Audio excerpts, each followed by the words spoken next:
बाडरे वासन लाइ पीअण जो पाणी ख्वाब बणिजी वियो। रहवासी पाणीअ जा दॿा ऐं दिला खणी रोडनि ते निकिरी आया। डीसीए जे हुक्म बावजूद पब्लिक हेल्थ इंतजामिया कख भनी बीणो न कयो। वाटर सप्लाई जो सिस्टम मुकम्मल नाकारा हुजण सबबि रहवासी पाणीअ जी फुड़ीअ खां तरसी विया।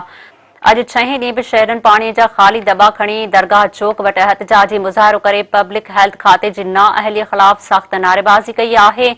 उन मौक़े ते अॻवाननि हाजी सिकंदर अली कांदड़ो, शफ़न अबड़ो, सिकंदर मशूरी, वसीम भंड ऐं ॿियनि मीडिया आॾो दाहींदे चयो आहे त पब्लिक हेल्थ खाते जी नाअहली ऐं करप्शन सबबि वाटर सप्लाई जा मोटर गुज़िरियल 3 महीननि खां ख़राब आहिनि, जंहिं करे पाणीअ जी रसद बंदि थी चुकी आहे।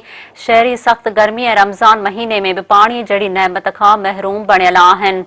हुननि मुतालबो कयो आहे त राशि ऑफिसर खे बिना देर हटाए पाणीअ वारा नवां मोटर लॻाए मसइलो मुस्तक़िल तौर ते हल कयो वञे। ॿी सूरत में एहतजाज जारी रहंदो।